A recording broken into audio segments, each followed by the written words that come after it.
All right, let's get started. So I'm going to, just before I get into the session with Mike, I'm just going to call Ryan up. Ryan, where are you? Ryan's in the back. So Ryan Haley is student at Charis, but Ryan is actually one of my clients in Columbus that bought a property. So I want to just get him to share for a minute with you. I realize that, obviously we're trying to give you as much practical information as possible and trying to make it real, but it's always good to hear it in other people's words because they may hit it in a way that that we don't. So Ryan, can I just get you to come up and just share briefly, just 2 minutes about, what happened to you in Columbus? What did you buy? Are you happy with it? Is it working well? Ryan's not just a friend, but he's an entrepreneur. He's someone that understands business. He's actually just written a book that's come out, which is awesome. So I think you should plug the book. And then he's also got a podcast, which I was on. I would say it was the best podcast he did, but he may disagree. There's actually some real heavy hitters in there, like Tony Dungy. So I can't really beat that. But do you want to just share quickly about your experience? Sure. Yeah, I worked with Rudy and Tristan and John 2 years ago. Brought a property in Columbus in October of 2017. And it's funny because I wasn't actually planning on selling it. I was planning on it just buy and hold. It had a really good cash flow, which was the big priority for me, to have passive income, to be able to live with financial freedom, not have to work a job. But the interesting thing is, just in the last month or two, because of the market dynamics, I'm actually selling it. I'll be closing in the next couple of weeks. I'm under contract right now, and the majority of my return is going to actually come from the appreciation, which I don't recommend going into it with that mentality, but like they said, they don't really count on appreciation, but if you get it, it's a nice bonus. So the interesting thing that I found is that if you have a really good cash flow property, it's gonna draw a lot of investors to it, which was what happened with me, especially with the multifamily. I have a fourplex. So when you focus on the fundamentals and you have enough margin of safety and you've got a good team like these guys working with you, it really helps to, especially in this environment where there's a lot of cheap money chasing yield with low interest rates, there's a lot of investors that are gonna pay a higher amount for a good cash flow property. So that's an amazing testimony in itself. And again, at these price points, they're so low that I felt like convicted by God to have be able to do everything all cash without a mortgage or any debt, which I thought was impossible. But when you step out, God puts His super on your natural, and it's amazing what happens. But I'm really, really blessed and excited with how this has happened. And I'd say the biggest thing I'd leave you with is that people like Rudy, even for me, I had like a background in business and finance, but I had that fear factor where I wasn't able to step in. And then I went out with him one weekend to Columbus, which I highly recommend you guys do. And 2 weeks later, I was closing on a property for all cash that I'm now selling for a huge profit 2 years later. So just getting in the game, getting people like Rudy and Tristan and John and a good team to back you up and walk you through that process from start to finish is invaluable for me in getting into the game. And now, I'm going to continue to expand my portfolio. So I got a chapter about that in the book where I refer to Rudy. The book's called A Better Way, Invest and Rest for God's Best. And I'm just about to finish it up. It should be available in February. So that's a huge part of my testimony. And I really just am so grateful to Rudy. I would say he's probably blessed me more than anything else in these last couple of years of coming to Charis, because of the ability to get me in the game, get me to a point of financial freedom and understand these things, and hopefully be able to do the same for people in the future. So I just can't thank you guys enough. Thanks, Ryan. Yeah, and Ryan, you can talk to him. Go and find him at some point. I think he's going to leave soon, but find him at some point and ask him what he put me through just to vet me. It was a pain. He wanted like 3 references. He said, I want 3 references of people who worked with you before, and one of them has to be in Woodland Park so I can meet with them face to face because I don't trust you. And I'm like, all right. No one's going to manage your money the way you do. No one's going to care as much as you do. No one. Okay, no matter how good we are, no matter how much integrity you have, people are not going to care as much as you. So I encourage you, get involved, get in the game, and learn. You need a good team, but you absolutely have to be involved. The people that struggle the most, honestly, in my opinion, are people that don't take the interest and take the time. So I hope you enjoyed the last session. Look, our goal is to give you real stuff, and many of you have come up to me during the break and said, well, like people don't share this stuff. And it's true, they don't. Everyone wants to give you all the good stuff. And, when the good stuff comes, fantastic, right? But it's like you hope for the best, but you plan for the worst. And so if we make you aware of what reality is, then when it hits you, it doesn't become as shock to you. At the same time, there are some really good things. And we'll talk about that a little bit later, about kind of what returns we're getting in Columbus and why we like that market.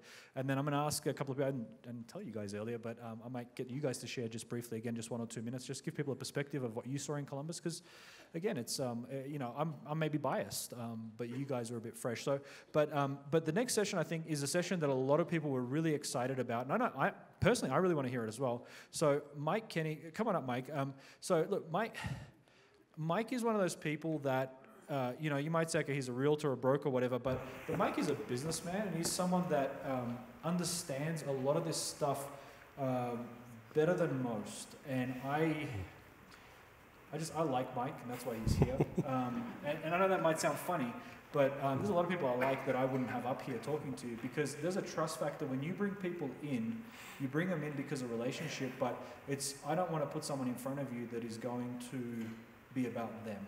And so that's what I like about Tristan and John. It's what I like about Mike. It's what I like about Kevin. Anybody else that I bring here, it's about they're here to serve you and give you real information that's going to help you. Are there business opportunities? Of course there are, but that's not the primary reason. When they come out here, it's not about how I can sell you something. It's about how can I give you something of value. You can walk away with something that will help you, and you don't have to pay anything for it. If you walk away, you don't buy anything, you don't do business with Mike or with anyone else, you can still have value, and that's the difference to me. And I really liked, I saw his, I don't have it, but I'm going to read it. Hang on one sec. Hi, guys. Hang on. This is something I really like. He sent me an email. And it was cool. On the bottom of his email, it says, my unique business philosophy says, rather than pester people for business, I focus 100% of my time and energy on delivering such outstanding service, people naturally think of me when either they or a friend or a family member need a caring and competent realtor. Thanks for considering me with your referrals. When I think of who do I want to sell my house or a friend's house, I think of Mike. And so I sent him my referrals, right? Why? Because he provides me with outstanding service. That he comes out on a Saturday, we're not paying him for this, he took the time out away from his family to come and give you some information. To me, that is huge. And so I love people that are willing to give, and honestly, man, God blesses that. You don't have to, there's no commission breath, right? If anything, it's the complete opposite. He just looks for ways to add value. And there's times when he doesn't know this, but I've tested him to see, because I didn't know him to begin with. And, the feedback that I got from the people I referred to him was like, man, he's the real deal. And so I know you'll be blessed. I know this is a session that a lot of you have been looking forward to. So I'm going to give you the rest of the time, man. You use it how you want, but thank you. Thank you.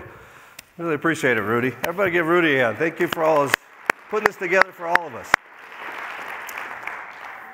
So if you're looking at this, you should be saying, It might not be on, just the switch on the side.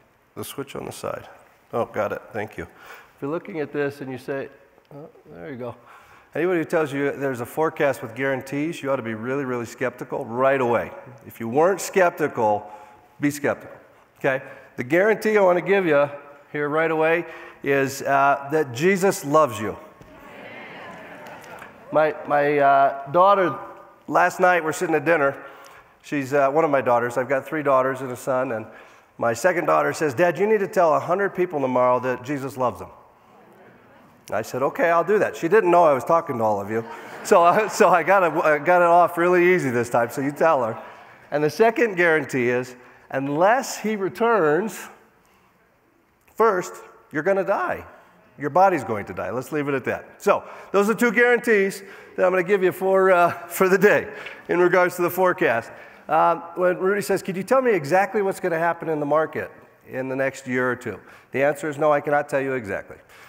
We had a client that was a weatherman, came actually from Ohio, and when he came to town, I said, look, here's all you need to be able to tell the weather. I gave him a coin, and I said, you flip this. And as long as one of those things you say when you flip the coin is that there's going to be a chance of sun, you're going to do great in Colorado. I don't know if you can see it here, but you flip the coin, and that's what happens. Rudy says he told me I had to tell you a little bit about me. I haven't said this to too many people. I was a male, once trapped in a female's body, and then I was born. I had to make sure you were still awake after lunch. Anyways, I was born into a wonderful family, third generation in real estate. My mom's dad started in real estate back in New York, then went down and did land development down in Cape Coral, Florida. Came out to Colorado, did land development here in Nevada and California. Mom met Dad, and a few years later, my grandfather talked my dad out of retail and ministry into getting into real estate. My family's been always really involved in ministry, in the military, and in real estate. So every conversation my entire childhood was revolved around some portion of that, and sports. Don't forget sports.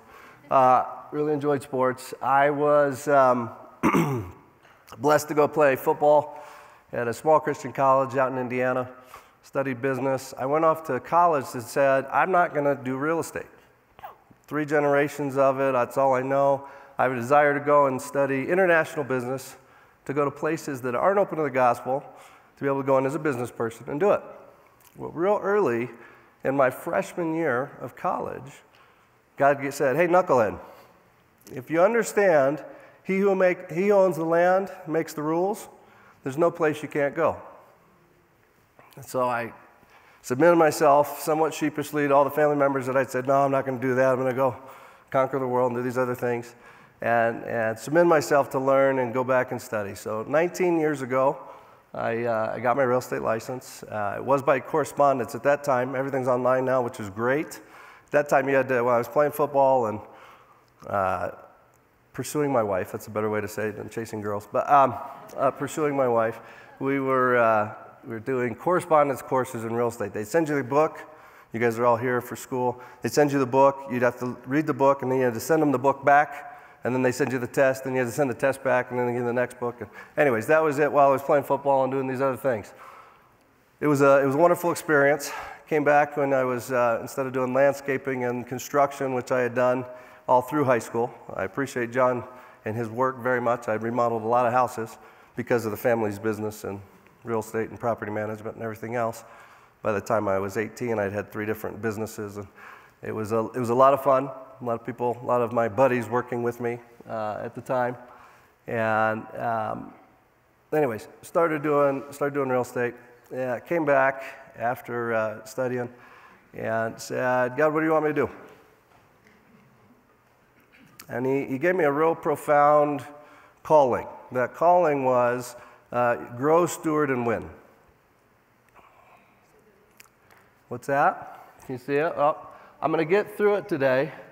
The key points, if we take away anything, grow. Grow's an acronym.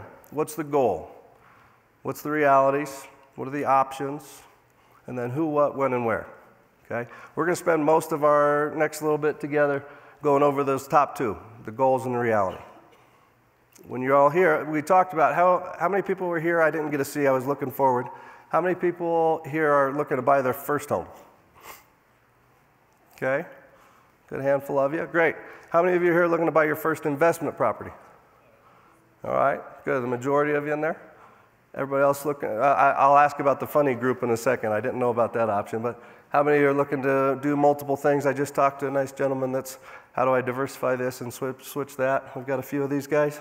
Excellent, okay. Each of those goals are going to have a different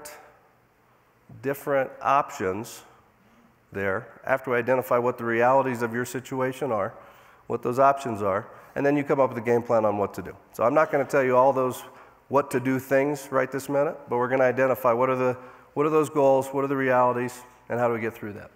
One of the other big pieces here, we talk about steward. Okay, if we understand none of it's ours, it all belongs to the Lord, every dollar, every penny. You know, we talk about he owns a cattle on 1,000 hills. He owns all the hills underneath those cattle too. That same thing he told me back when I was in school. If you understand he who owns the land makes the rules, he was really telling me you need to know me better in that whole piece. So what we learn and as we steward this will be a big piece of what we do. And then when. What's important now?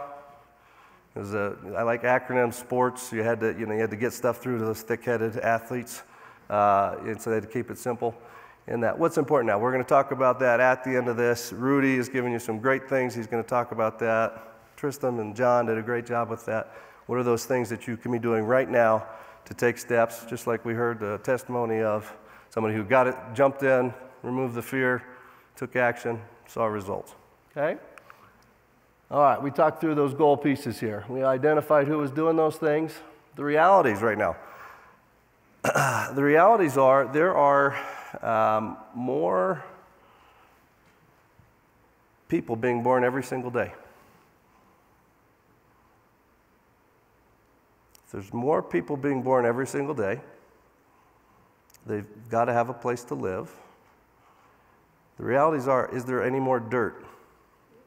Other than China and Dubai, where they try to create sand islands and they sell you those, so they've created some land there, they're not making more of it. Okay? So those are real basic pieces. People right now, so those of you that raised your hand, it was about what we saw in the room. 33% of you, this is according to the National Association of Realtors, 33% of you right now are first-time home buyers. Most of you have student debt. Your combined household income is somewhere around $93,000. This is nationwide. I heard some snickers in the crowd. 50% of the buyers that just bought in suburban areas. 87% of them purchased a single-family home. The average amount down was 12%, and they used an agent, 89% of them, okay? As we get through this here, we hear things in what's going on in the market. We're worried, you know, is it going up? Okay, is it going to continue to go up? We've been in this 14-year up cycle. Is it going to continue in this up cycle? Or we look at what Zillow said, well, they're predicting the next recession is going to happen in 2020. So which one of those is right? They're both credible sources. Colorado Springs Business Journal quoted 3 major forecasters on that. Zillow, you know, the big behemoth that has every listing and knows everything and will tell you exactly what your house is worth and then pay you 30% less. They just started doing that, if you didn't know that. They will buy your house from you.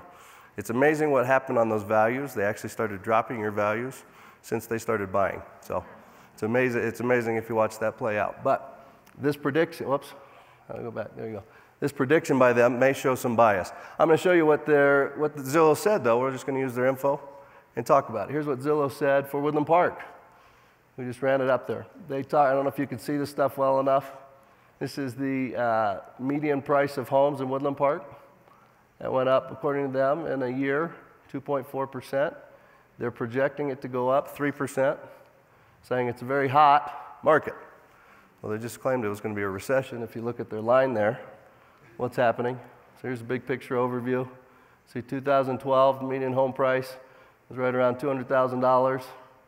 Here's where we're at. Here's what they're projecting. So that's what they say about Woodland Park. I live in Colorado Springs right now. We do work all up and down the Front Range. We've got agents everywhere that do it. Colorado Springs, El Paso County, one of the larger counties. You can see, you can see it. They're saying we're very hot.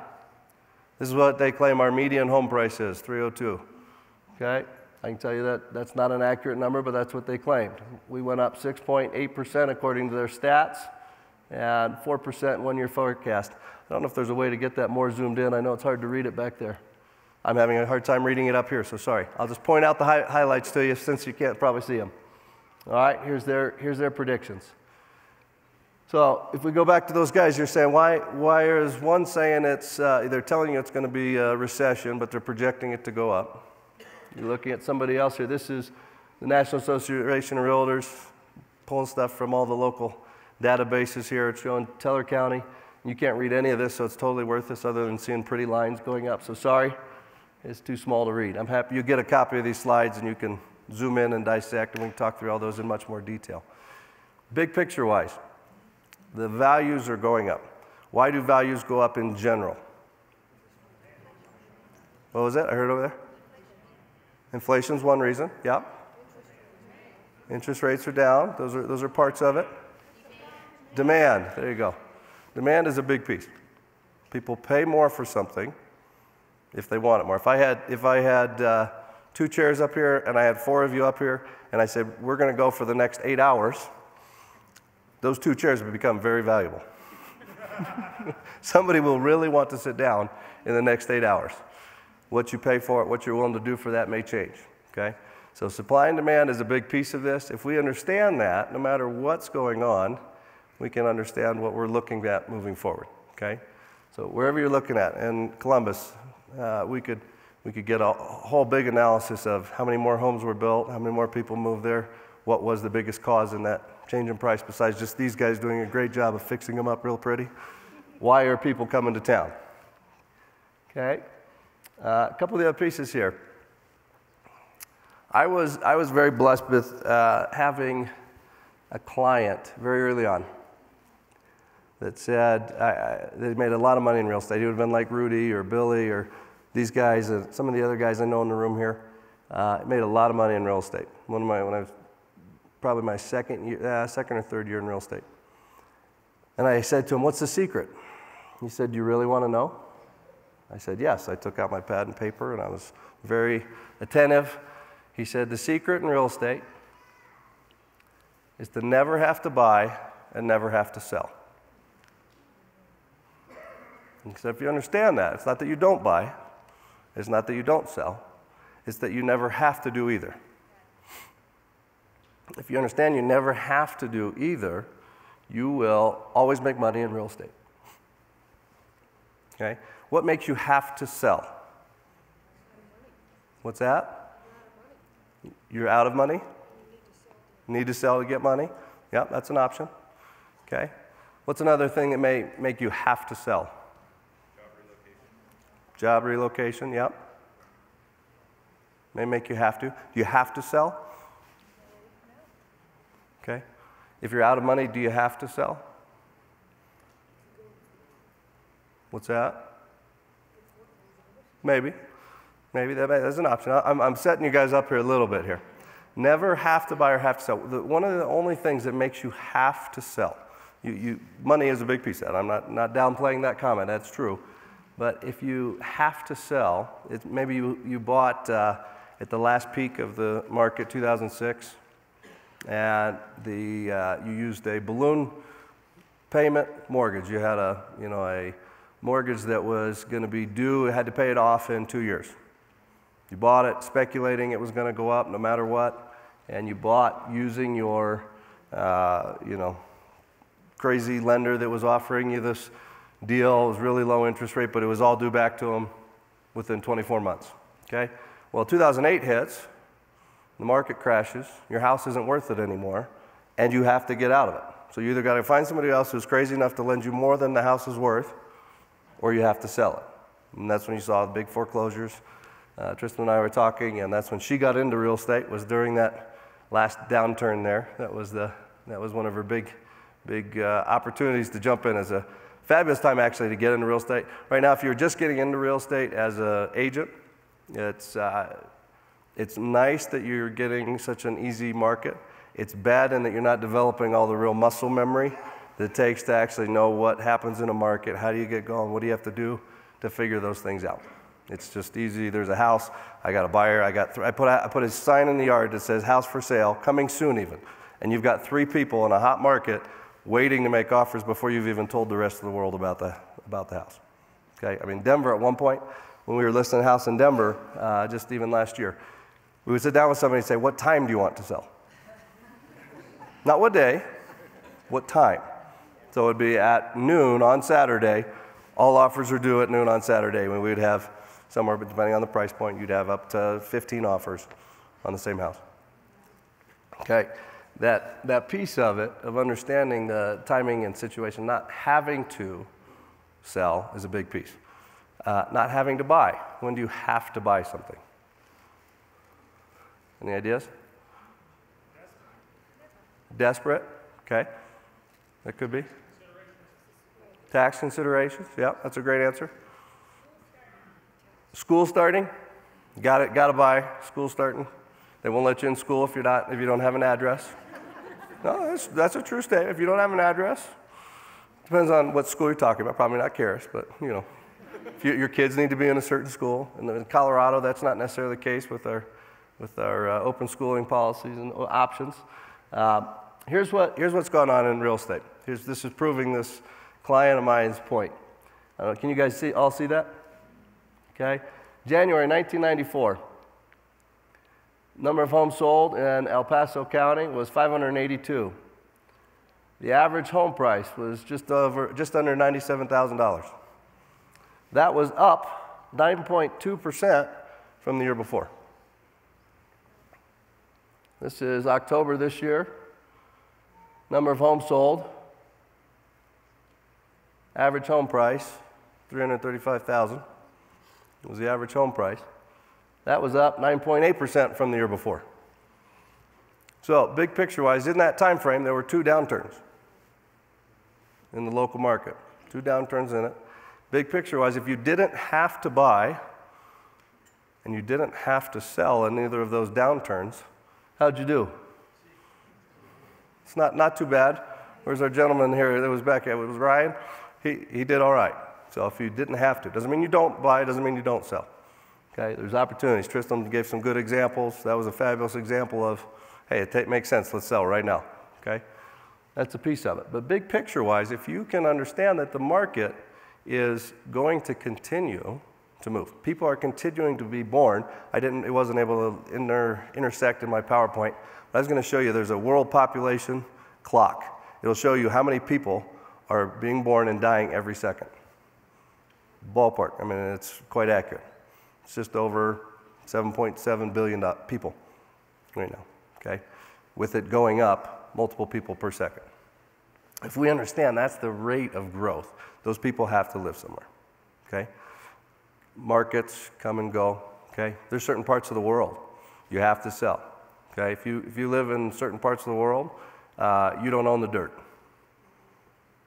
okay? At the end of the day, here in the U.S., we've got really generous land laws, okay? We give a lot of personal property protection, personal property rights, but at the end of the day, if Uncle Sam wants the dirt back, it's called eminent domain, he can come and take it back, okay?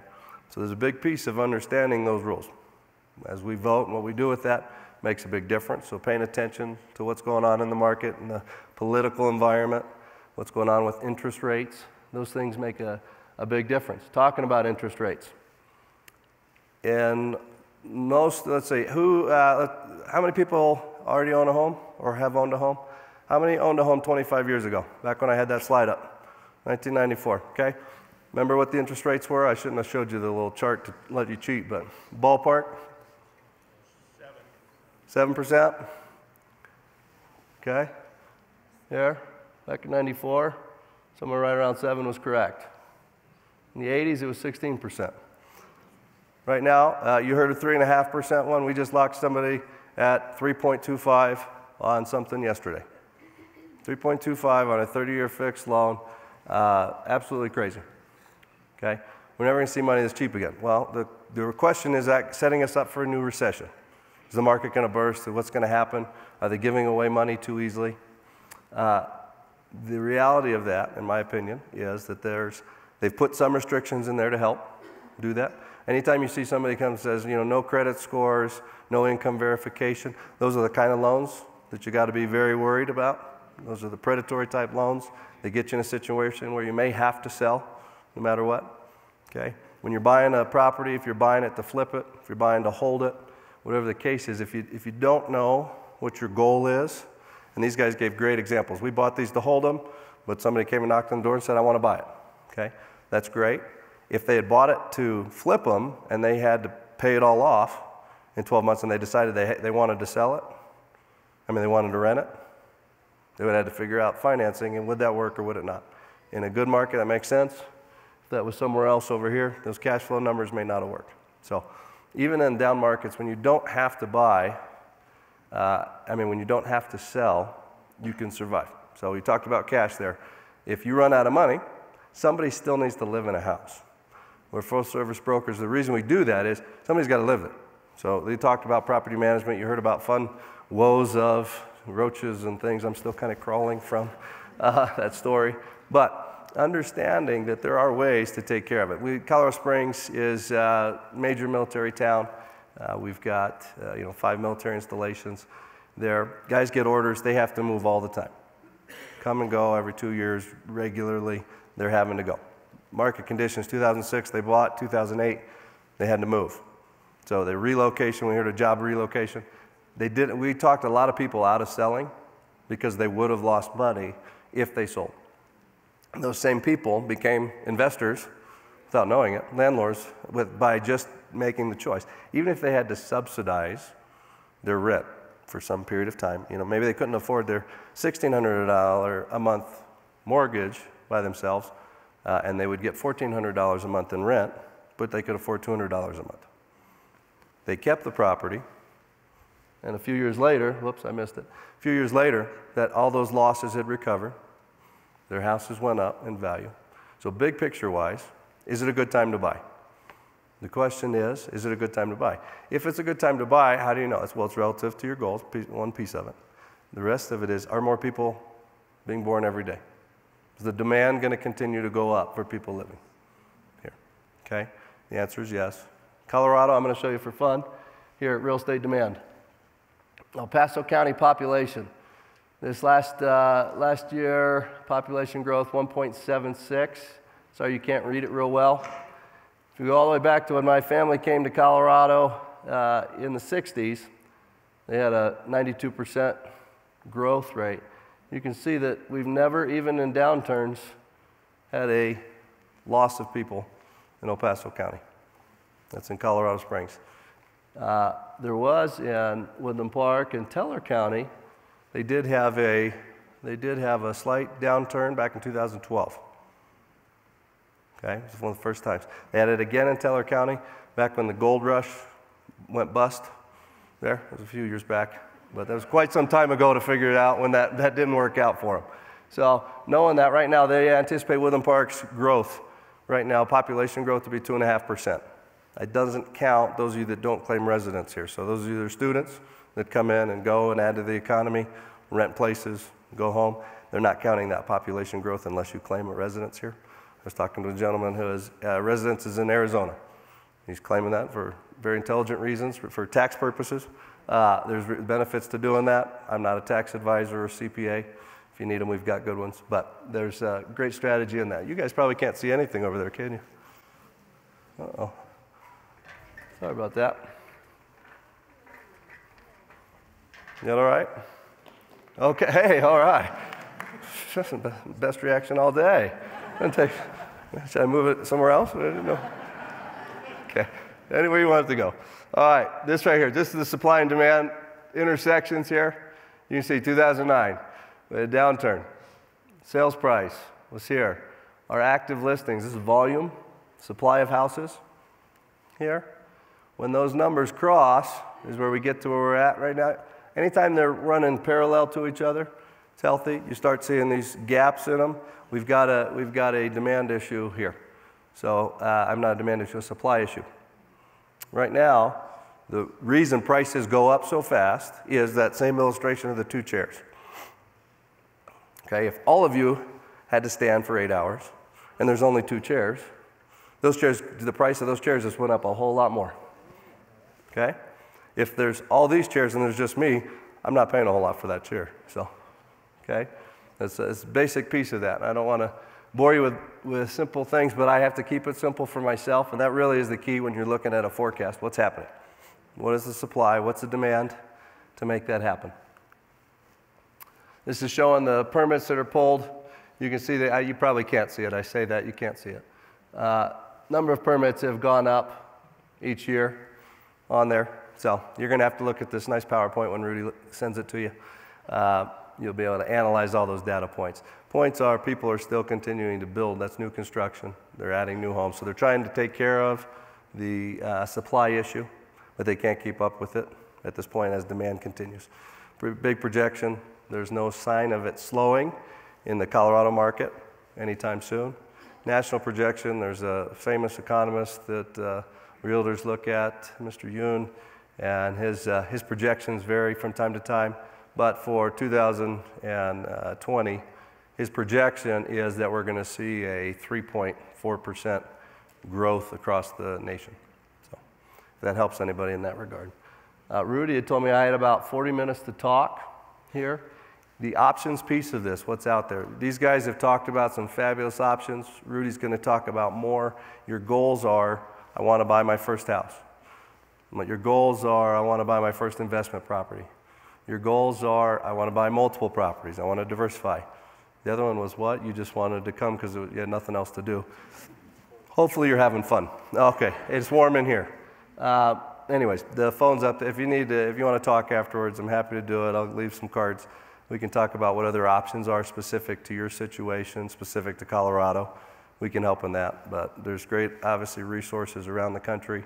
We know people all over the country, literally all over the globe, that we can refer you to if you want to do stuff elsewhere. Who, what, when, and where. That's the big piece of action where we're at. You guys are here now.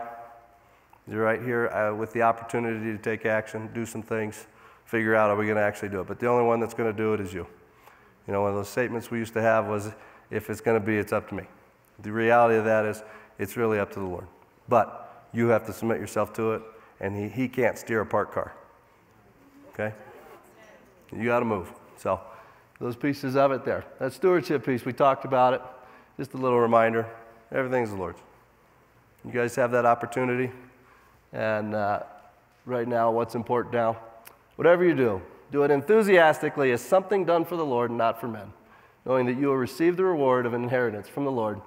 You serve the Lord Christ. Guys, pleasure. Thank you. Any questions? Rudy said to take some questions here at this point.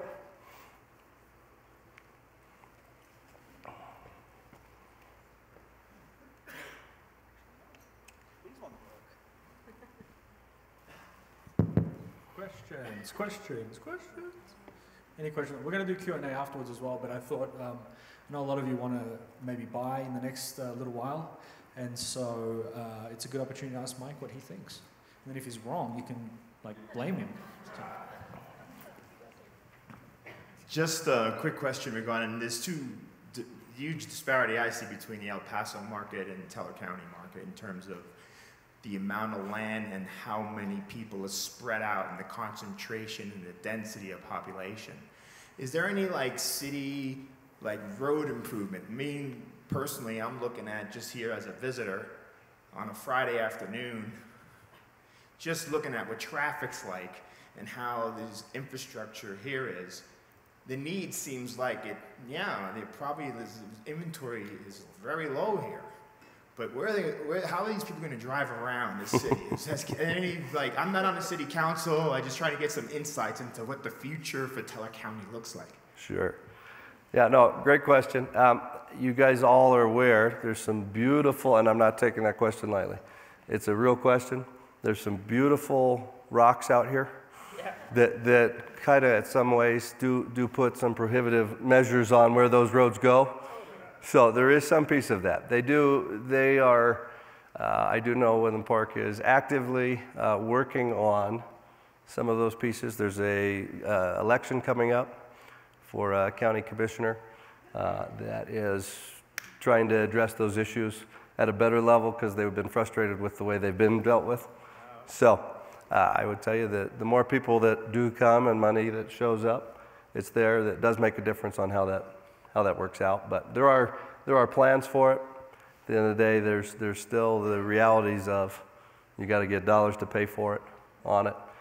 Total population, I had it on a couple slides ago. I'm sure you couldn't read it, but a couple slides ago, 24,000 estimated people in the Woodland Park area there. So what they afford to do on the local level, what they afford, and they pass on to the state to do for state highways, et cetera. There's some debate on where those dollars come from. But good question. Yes, sir, in the back. Orange shirt. Making Rudy run here. Uh-oh, he got skipped, sorry. Oh, yeah, either one. I got time for all those questions. Yeah. In dealing with county regulations, I hear that. I mean, haven't done it personally, but I hear that Teller is really bad. Now, do you have personal experience in Teller versus El Paso? El Paso, yeah. I do. And any comments on that as far as investing or developing? Well, yeah. The comments on the people that are in office, I probably will not make in regards to what where you put your dollars in regards to that piece of it.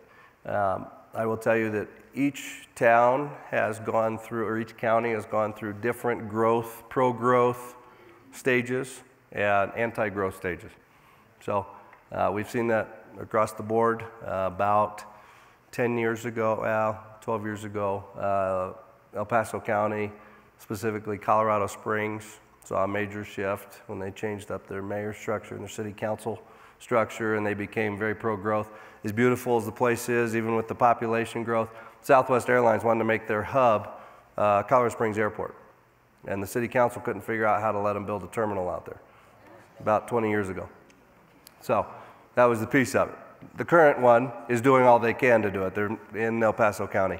Teller County has had some of those same frustrations.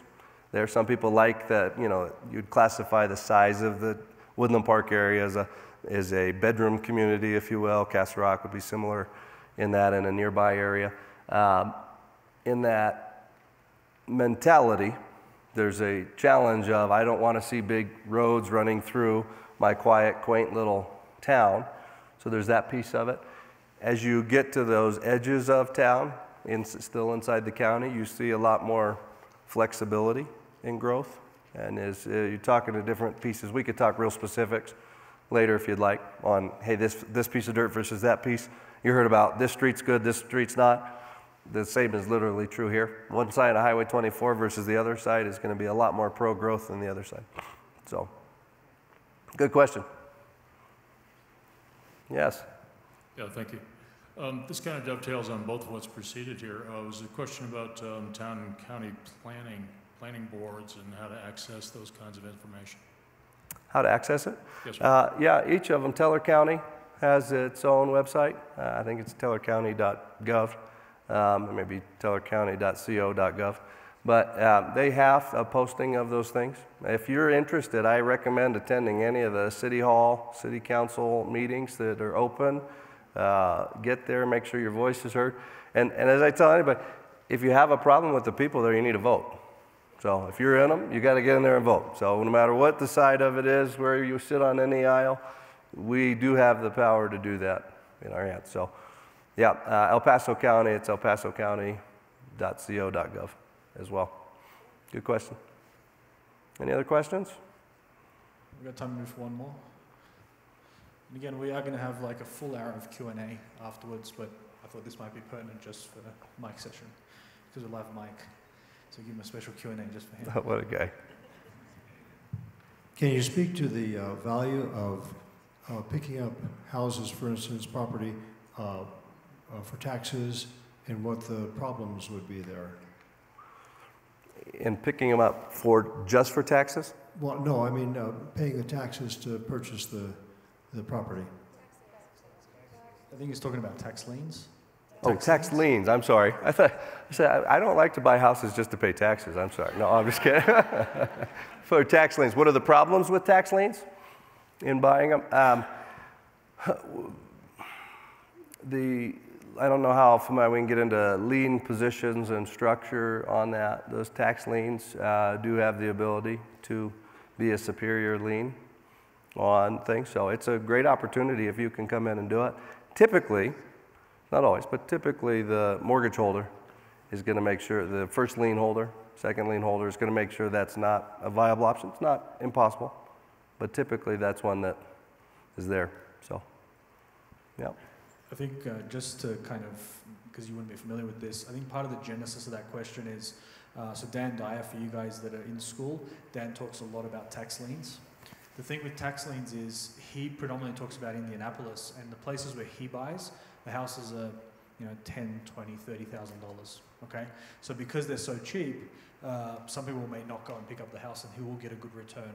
When you're talking about a $300,000 house, that doesn't really work in a place like Colorado. It's not to say it never works, but people are not going to give up a $300,000 house for a $5,000 tax lien. Does that make sense? So it's just less of a play in Colorado and in some states. It certainly works where Dan is based. So that's the reason why many people ask that question, but it's just understanding that nuance. So, yeah. I have a question because I got the microphone. Last question. If you wouldn't mind sharing, you know, because this is something that's really good for me. When we spoke a while ago, can you just share quickly on what is the long-term trend for Colorado Springs? how much growth do you typically, I know obviously we go back and forth, but generally speaking, give people a sense of historically what the growth has been for the Springs. Yeah, you couldn't read my fun slide there, so I won't go all the way back to it. Historically, the growth has been somewhere between 6 and 8%, annualized year after year for the last 100 years. So we go all the way back to 2019. Or 1919. I actually found a fun, and I wasn't able to get it in here, a fun newspaper article. There was an ad for a house that you could build. It was a moderately priced house, $844 for the house in 1919. So it's one of those things. I'll finish with this. The who, what, when, and where. It's a great question.